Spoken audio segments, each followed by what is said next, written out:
when Barb first mentioned, oh, it's 75 years, how cool would it be to have a family legacy, to talk about legacy? I thought, you're right, that's so cool. And then I thought about what this room would look like, and all the ladies that I know that would be here, and I felt very unqualified to address the ladies in this room. There are so many people who have poured into my life sitting here. So many of you that I have a connection with you that you might not even know about. And I thought, oh wait, I don't know if I like this idea very much anymore. But as I sat down and got quiet to listen to God, I still don't know that I'm qualified, but I'm definitely honored. And it doesn't matter if you're alumni, or if you have a connection through a church or a ministry, or you're the parent or friend or child of a student. I would love to draw your attention to three things that have stood out as so important in my life that hopefully you could feel encouraged and excited about too when you consider the legacy that we've been given here at this school. And the first is honestly not something sweet and heartwarming that were the first things I thought about, but I thought there is no way I could leave out the education that I received here. It would be terrible to skip that over because this is an institution of higher learning, right? It's been, it is a college and a university. And I am so thankful for it. You know, Proverbs talks to us over and over and over about the wisdom that we're supposed to get. And I know this is a place where we learn knowledge, but I don't think any of us can think that we only gain knowledge here. We definitely have gained wisdom. I majored in missions, and of course Bible, and minored in elementary education, specifically so that if I ever needed to teach my own children on the field because there wasn't good education, that was the whole reason for a minor in elementary education. So the Bible history courses, the theology courses, all of these things, those have served me so well. They learned in those how to answer like the tough, straight questions that I think only teenagers are willing to ask in a youth department. And we always came back to Dr. Sewell's, what does the Bible say? You know, never counsel out of opinion or personal like history that you have. What does the Bible say? Answer those questions from there. That missions degree, wow, the lingos and others, they stoked a fire so deep in my heart that everyone in this world can be reached with the gospel. And so when my family, when we left for the field, when we left for Costa Rica, I definitely didn't feel ready, but I had been prepared. I definitely had been prepared to where we were gonna go. And then, that elementary education minor, I'm gonna tell you, homeschooling is neither my spiritual gift nor my love language because I like my children at the end of the day, and when we homeschool, that is not always the case. But with those professors and those things that they taught me, the way they poured and invested into my life, I did know which one of my children learned in a different way, how we needed to adjust something there, or how we can take this curriculum and apply it a little bit differently because of the culture we live in, how my kids could understand, how my kids could grow. So I'm still very thankful for that education that I gained. Even now, when I am in a season of life where I'm a stay-at-home mom whose most important job is to help 3 teenage girls adjust to a culture that to them is a foreign culture right now. We just recently moved back to the United States from Costa Rica, and as far as they're concerned, everything is weird. And you know what? I was equipped with skills here that are helping me in something that I never even knew that I needed. So I am so very thankful for the education that I got here. The second thing that I want to draw our attention to is probably the most important. When Barb asked me if I would speak, one of the questions she prompted me with was, why did you choose to come here? Especially if you could have gone somewhere else. And for me, that question wasn't hypothetical. I was blessed during high school to receive a scholarship that would have paid my full college tuition to any college in the United States. And I had family ask me that same question, trying to talk me out of coming to BBC. You could go anywhere. You could go Ivy League. You could be a doctor. You could be a lawyer. You could be a CEO. Why would you go to that little Bible college? You don't have to do that anymore. But what they didn't know is that when I was 14, I had the opportunity, amazing, to travel to India.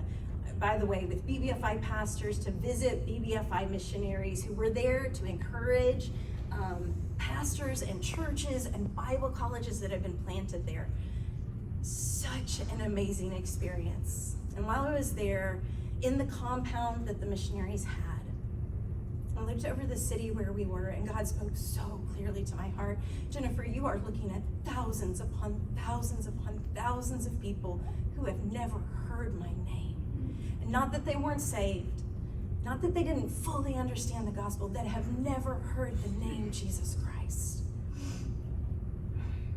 I wasn't coming to BBC because it's what I could afford. I was coming here because this is the place where I knew that the most important thing was the most important thing. This was the place where I knew that I could learn more about how to reach the world with the gospel of Christ. And that's what this place has been doing for generations now. Inviting students in, teaching them, training them, encouraging them, and then sending them back out into the world, prepared to do the most important thing. Share the good news of the gospel of Christ anywhere and everywhere in any way that they could. I will be honest, it's kind of fun to be in the middle, because for over 70 years, that's what this school has been doing.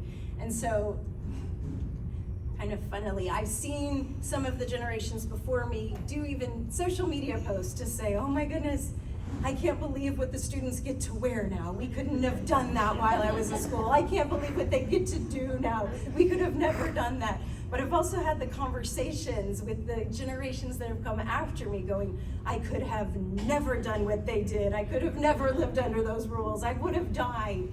And it's kind of fun to stand right here in the middle and go, that's okay, all of it, because this generation knew that the most important thing was the most important thing. My generation was here because this is where the most important thing is the most important thing. And this generation that's here now, and then ones that will come, this is still the place where the most important thing is the most important thing. We all have that same legacy. And the last thing I would want to draw your attention to as to why this place creates such a legacy is connections. Connections upon connections upon connections. You know, the friends that you cannot see for years, and then you feel really bad about it because you haven't talked to them, and it makes us sad, but then we can sit down, catch up, and it's like it was yesterday. I don't know for you, but for me, this is where I made those friendships. Sometimes it's as simple. This happened to me so recently that you hear someone's name, someone mentions someone, you're like, oh, I went to school with that person. You just feel connected. You might not have even been friends, but just knowing that you went to school together, it's like, oh, I know them. Sometimes it's someone you didn't even go to school with, but you know that they have a connection here. When my husband and I worked with youth in rural Arkansas, we had a teenage girl in our youth department, fiery student. She was amazing, and she wanted to come here to BBC. When she graduated, she had the opportunity to move with alumni from here to Boston to help a pastor and his wife, alumni from here, in starting this new place. And she asked us, she said, you know, is this something I should do? This is kind of a leap. This is out there. And I'll be honest, I don't really know this couple all that well. I knew they were alumni from here. I'd heard them speak at alumni days or some things like this.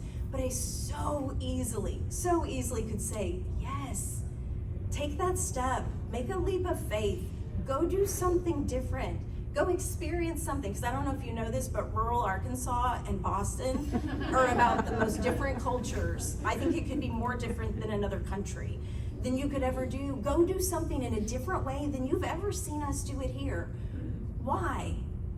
Because they have ties to here, and she has ties to here, and we have ties to here, and those connections still run deep. I could go on and on about the weird connections that I have with people around the room, but I won't because you don't care. But you have your own connections. But there are connections in this room that affect my family. And there's connections in this room and up there that have affected your family. They've affected your ministry.